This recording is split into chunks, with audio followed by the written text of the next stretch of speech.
on the inside of the church, we're fighting this historical context you talk about. In other words, we love the blessing of the cross, but we don't love to sit in it and realize this is what God's asking me to do, to die to myself and to live for him, whatever context that's going to look like for me.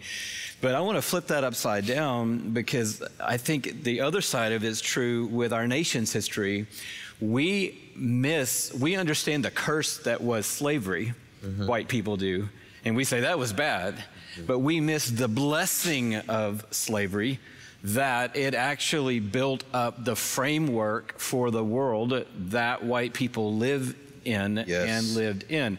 And so a lot of people call this white privilege, and when you say those two words, it just is like a fuse goes off for a lot of white people, because they don't want somebody telling them to check their privilege. And so I know that you and I both have struggled in these days with, hey, if the phrase is the trip up, let's get over the phrase and let's get down to the heart. Let's get down to what then do you want to call it. And I think maybe a great thing for me is to call it white blessing.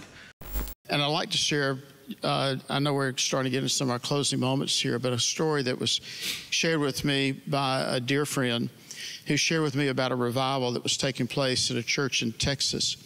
And at that revival, on the front seat was an older African-American man that was sitting there.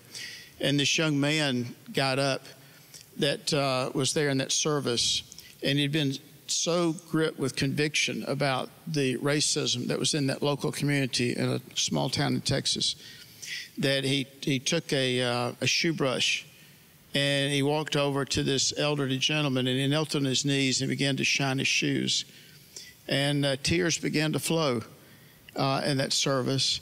It was an attitude of conviction. So I invite folks to put some words to action here. And if we need to find somebody that needs to have their shoe shine, we need to just go right on over and shine their shoes.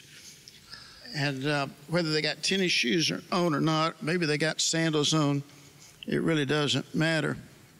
But there's a time in which we need to have, some personal action here. Maybe we need to give them a hug too, brother.